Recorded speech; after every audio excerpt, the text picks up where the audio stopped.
Hey, I'm Marcus Davis. Thanks so much for tuning in to check me out.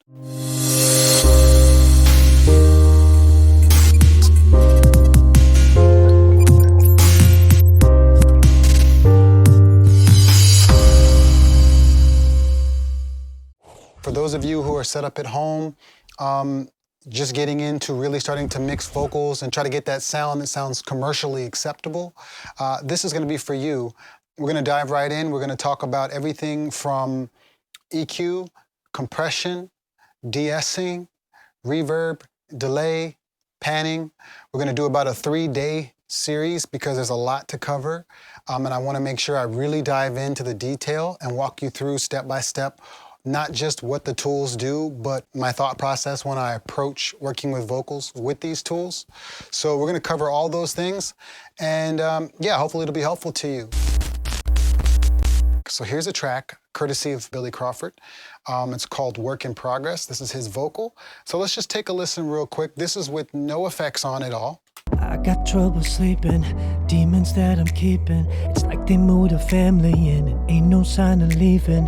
Voices keep repeating the secrets that I'm keeping. I swear I'm trying to live up to the man that I believe in.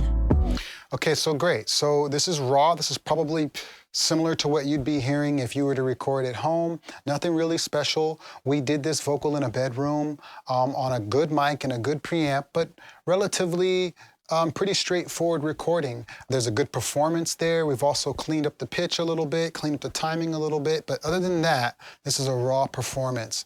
The first effect that I want to apply is EQ. The easiest way to open up the standard EQ in Logic is just to double click right here where it says EQ in this box. If I double click, it opens me up a standard EQ. And I'm going to use mostly Logic plugins because I'm sure all of you at home who are working with Logic have all these plugins. Now there may be a couple of exceptions, but for the most part, I'm going to try to stick with the stuff that comes with Logic because I want you to also see that it doesn't require expensive plugins to get an expensive sound. What it requires more than anything is just an extensive knowledge of the tools. So we're going to dive into that knowledge with very basic tools. So what we're looking at when we open up an EQ, we're essentially looking at a volume control. But instead of your normal volume control, like what's on the fader, I can control the volume of different frequencies within a particular signal. We've added this EQ to the vocal, so let's take a listen. Girl, I hear your message, you know I got this. I am just a work in progress. So what we're looking at right now is Billy's vocal and information that the signal is creating across this frequency spectrum. So as you can see, when he's singing in his higher register, like here, there's not much information down here. There's not much information here. A bulk of the information is in the mid-range here. Now let's go to here, the beginning. I got trouble sleeping, demons that I'm keeping. It's like they moved a family. You can see there's a lot more low-end information here. So the first thing we want to do is we want to get rid of a lot of that low-end information. It's not really necessary. And it's a result of the singer singing close to the mic, which is something that I want the singer to do when we're in the studio. I want them to sing close to the mic because the closer they are to the mic, the less of the room reflections you get.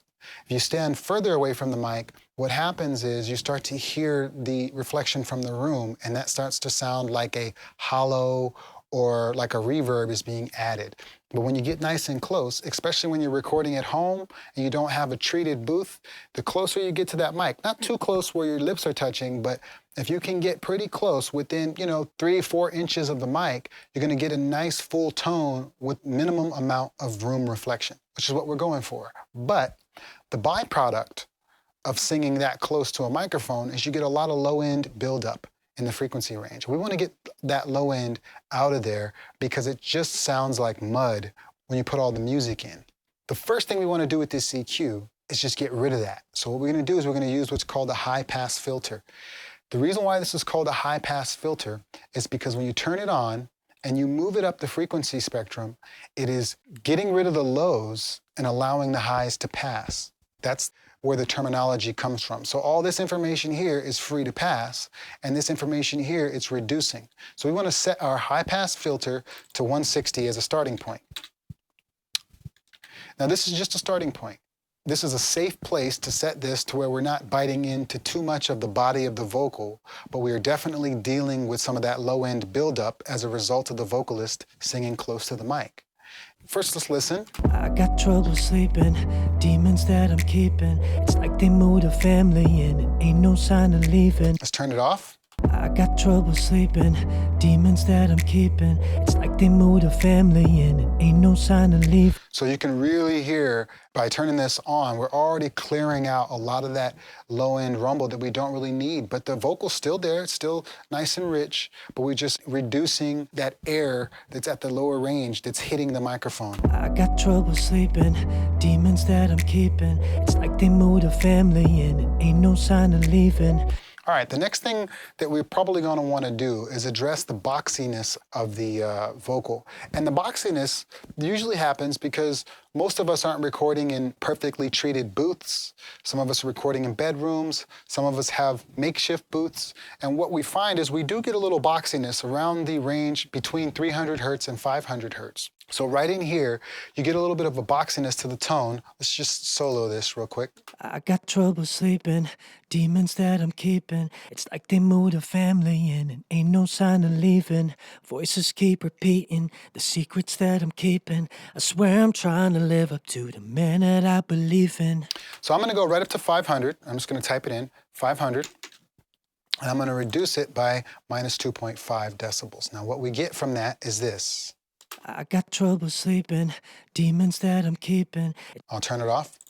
I got trouble sleeping, demons that I'm keeping. It's like they moved a family in and ain't no sign of leaving. Let's go right to It's Like They Moved the Family In, and let's listen. It's like they moved a family in and ain't no sign of leaving. It's like they moved a family in and ain't no sign of leaving. It's subtle, but what's happening is it's clearing out a little bit more space in the frequency spectrum for the nice sizzly parts of Billy's voice to come through, and it's clearing out a lot of the mud. And it's going to work really nicely on top of music. Let's listen. It's like they moved a family in and ain't no sign of leaving. Voices keep repeating the secrets that I'm keeping. I swear I'm trying to live up to the man that I believe in. So already what we're getting is that nice, clean, sizzly vocal that's sitting on top of the production, and we haven't added a whole bunch of high end, we haven't added a whole bunch of mid-range, we've just reduced the mud. And this is key. And another reason why this is important is because we're getting ready to add compression. And what compressions are going to do is turn up the low volume stuff and turn down the loud volume stuff. And part of that low volume information is all of that mud. So if we don't reduce it early, then when we add our compressor, it's just going to turn it up more, and it's going to be perceived as a muddy vocal. So it's not just important these concepts, it's also important the order that we place these concepts in. So we start with our EQ, we get rid of some of the mud, we don't do much more than that. So what we're going to do is we're going to go ahead and close this. Then we're going to move on to our dynamics control, compression. So we're going to go down to dynamics, we're going to go over to compressor and mono. You'll see these tabs at the top will add all kinds of colors to your compressor. It's not just doing that, it's also taking you through vintage type compressors. So what Logic has done is it's modeled a bunch of different vintage compressors, everything from an opto compressor to a FET to a VCA, and all those different fancy things that have their own character and that are great once you understand how to use compression. But for now, what we want to focus on is just Platinum Digital. This is just going to be a very transparent, very technical compressor that's going to allow us to get in, carve out what we need it to do, and put it away and come back to it later if we need to. And that's where we need to start. Before we dive into all the coloration and all that stuff, we just need to understand what we're going for and how to get there. And so what we're going for right now with this compressor is we want even dynamics. We want the louder portions to be softer, and we want the softer portions to be louder. And so what that's going to create is a more even performance across the board. And it's so important when you're mixing that you understand what you're going for before you start pushing buttons. You can get lost and you can go down a long rabbit hole of playing with things that are just making things worse. So what we're going to cover now, how to set this correctly, how to use our metering to make sure that we're setting it correctly, and how to put it away and move on and know that we got exactly what we need. So with a compressor, one of the most important things you need to understand is how to read your gain reduction meter. This is key. A lot of other plugins, you can just use your ear. Reverb, you can use your ear. EQ, you can use your ear. Delay, you can use your ear. But with compression, you need to use your eyes as much as you use your ear, because a lot of times you can't hear exactly what it's doing. So we're going to talk about what this meter is and how to use it and how to set it. First step, we need to set the threshold. Now, when setting the threshold, you want to pick a part of the audio that's loud, preferably the loudest parts of the audio. This way, when we set it, we know exactly how it's going to react to the loudest parts of the audio. So if we get that right, then we know we're never over compressing, right? So we go to a section that's loud. Let's listen to this section here.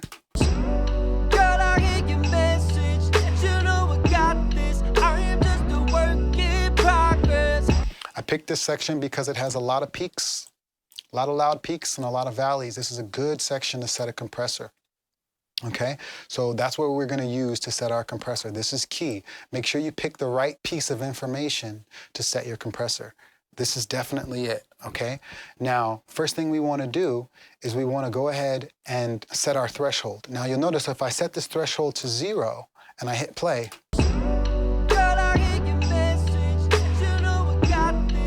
signal is being introduced into the compressor, but the compressor is not actually compressing because the threshold has not been set. So as we start to bring that threshold down, I want you to imagine us lowering the ceiling of a house.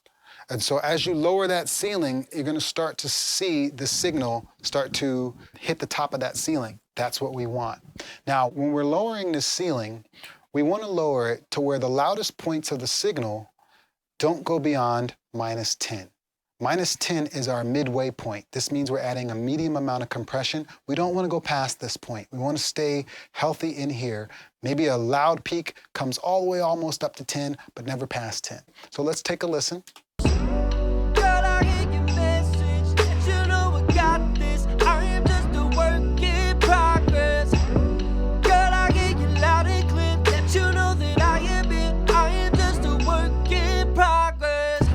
Okay, so clearly this section here, progress there and progress here, they're hitting close to 10. Girl, I hear your message, that you know I got this. I am just a work in progress. Girl, I hear you loud and clear, that you know that I am just a work in progress. Good, so we're falling comfortably where we need to fall. We're telling that ceiling, when you hit these high peaks, I want you to kick in and don't reduce this more than -10, okay? So that's threshold. We've set our threshold already. Again, we're not using our ear at this stage. We're simply using our eyes to make sure we're not going past -10 and we're in between these two, -5 and -10. Next thing you want to do is go to ratio. Ratio is determining how aggressive the compressor is or how aggressive it's responding to the signal. So how much am I going to lower that signal once the signal hits the threshold? A good standard place to set this is 4:1, okay? 4:1 is a safe spot to where it's going to make a noticeable difference, but it's not going to make an extreme difference to where this vocal starts to sound unnatural. And that's where we want to be. We want to just naturally control the dynamics without it sounding like we're over-controlling the dynamics. So 4:1 is a good safe spot. The next thing we want to focus on is attack and release. So our attack and release is how quickly the compressor comes in and how quickly it goes away. Depending upon what the source material is, meaning a bass guitar, lead guitar, vocal, drums, these attacks and releases and thresholds and ratios can all be set differently. But for a vocal, what we want to do, a safe place is a fast attack and a medium release. So basically what we're telling the compressor to do is come in quick, not too quick. Let's not come in so quick that we clamp down on all the transients, because if we clamp down on all the transients, what's going to happen is we're going to get a dull effect. So it's going to dull our vocal a little bit. It's going to go back to sounding a little muffled and unclear. So we want a little bit of the transients to cut through, and then shortly after the transients cut through, we want to control any major dynamics. Okay, so let's set this to 5 milliseconds. That means that a little transients come through, but then compressor clamps down after that. Release, we're going to set medium to 200. We can just type it in, 200 milliseconds. Now, we set this medium because if the release happens too quick, you're going to hear the compressor turning on and off. We don't want that. We want the compressor to come in, do its job, and go away organically. Medium amount of release time gives us that go away organically kind of sound and quality, and that's what we want. So fast attack, not super fast to where it's clipping everything, but fast enough. And we can even probably push this back. We'll go push this to 8 milliseconds, and we'll keep this around 200. It got changed. Keep this at 200. We have our ratio at 4:1. Last but not least, our makeup gain. Let's set up our makeup gain while we hit play. So we're going to turn the auto gain off, and we're going to just hit play. Now you'll notice, because I turned the auto gain off, things got quieter. So what we're going to do is reset that volume based on our music, reset that volume to where it's sitting right where it should be sitting using the makeup gain. And what that's doing is essentially raising the floor. So if the threshold is the ceiling, the makeup gain is the floor. So if I lower the ceiling and I raise the floor, I now have a compressed signal, right? So that's what we're going to do next.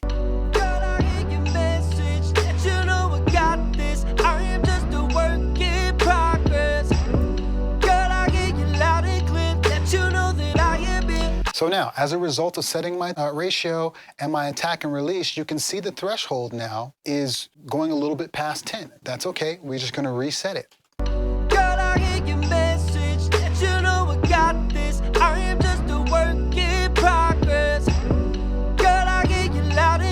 Let's go to girl. Good. So we're staying, not going past 10. And again, as you change some of these other settings down here, it will affect the way the threshold is responding. And that's fine. Just keep a look at your meters. And if you look at your meters and you keep things under that -10, what you're going to find is you're going to get perfect compression. Let's take a listen real quick. I'm going to play this without the compressor on.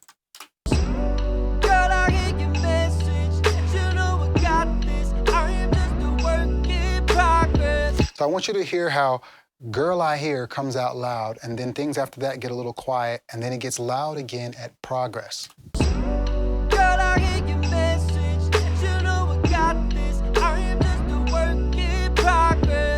Now I want you to hear what it sounds like when we add the right kind of compression.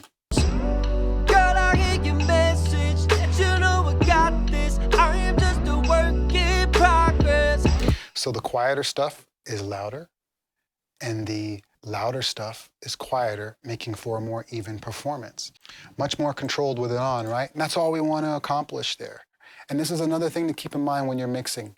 The key to a quality mix is a little in a lot of places. So we do a little EQ, do a little compression, do a little bit more EQ, and what we start to find is a little in a lot of places adds up to a very well-mixed product. So that's what we're focusing on now. We're not trying to solve everything with the compressor.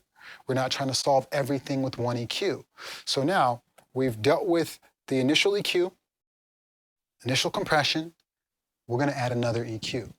This EQ is going to be a little different. We're going to go down to EQ, and we're going to go over to Vintage EQ Collection, down to Vintage Tube EQ.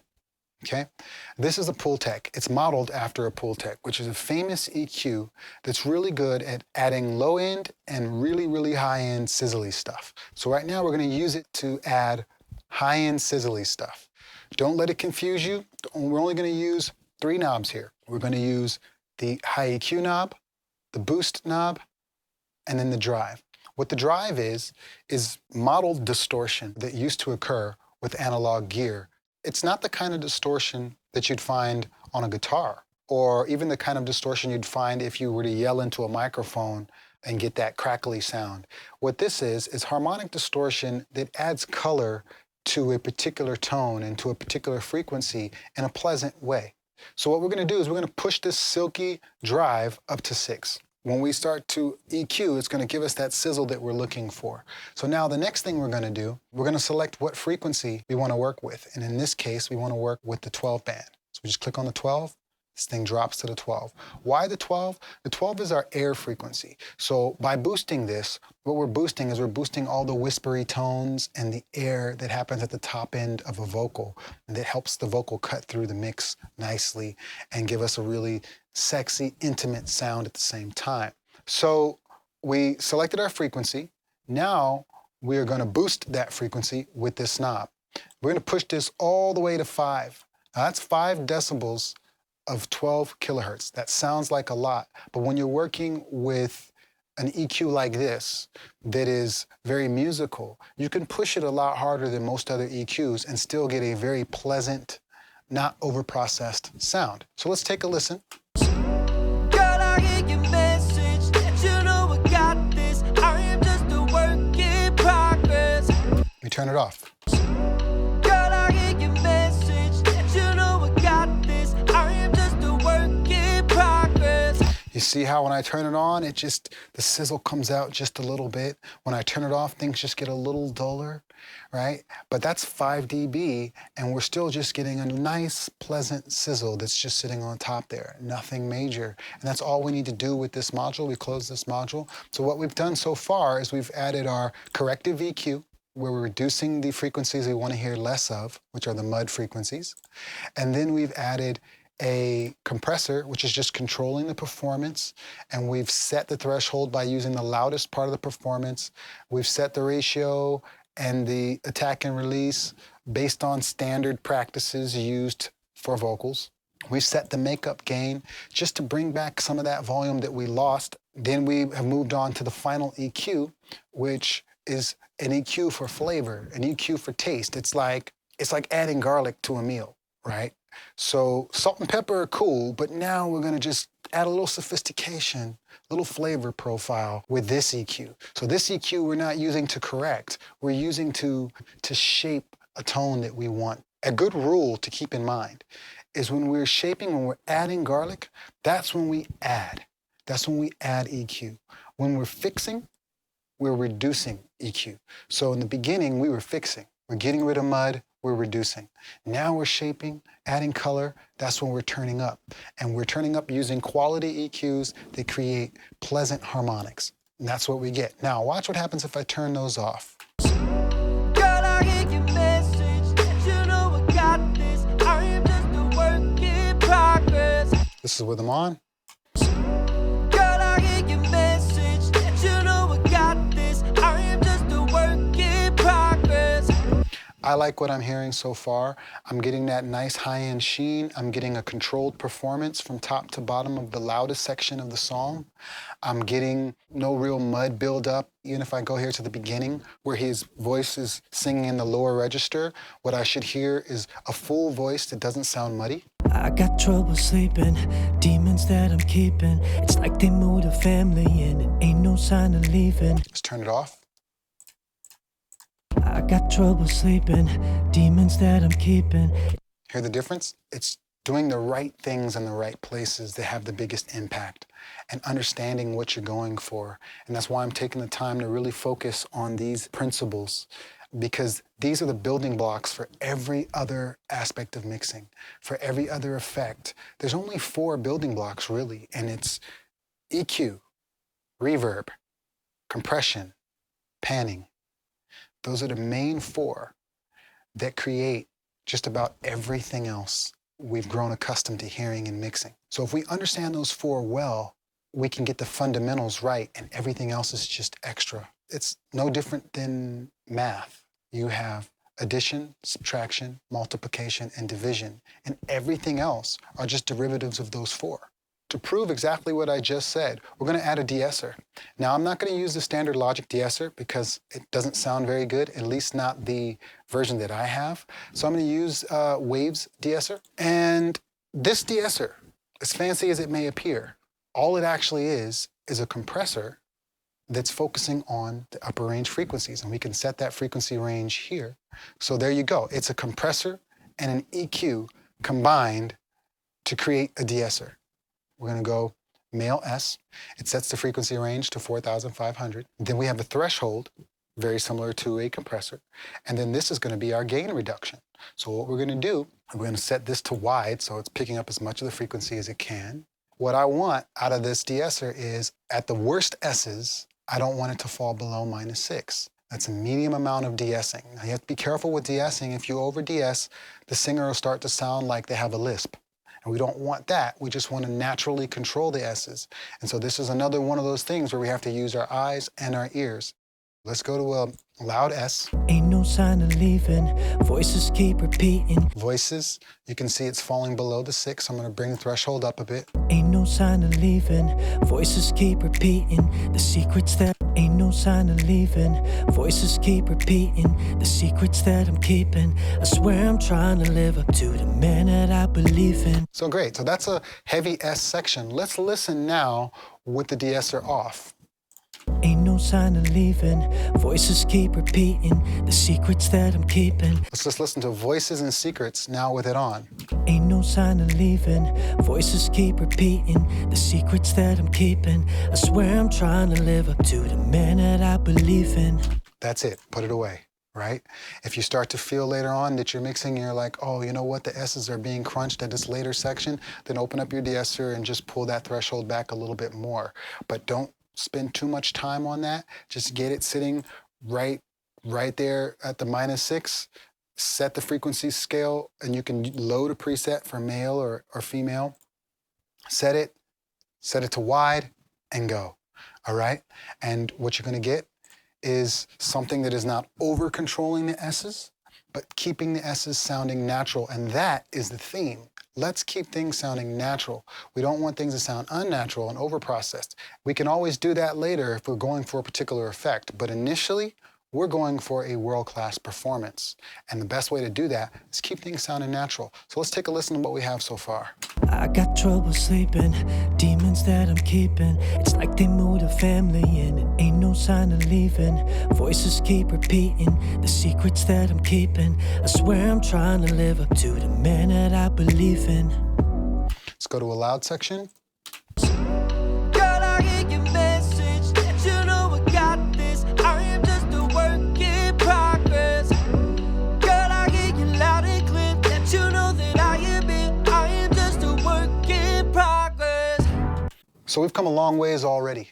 And what we've done is we've focused on the fundamentals. What we're going to do on the next episode is we're going to focus on reverb, delay, panning, and some more creative things you can do to add interest to your performance. If this has been helpful to you, please hit the like and subscribe button below, and give me your feedback. Let me know what you want to learn next, and I'll continue to do these as long as you continue to watch. The next episode will be dropping Wednesday.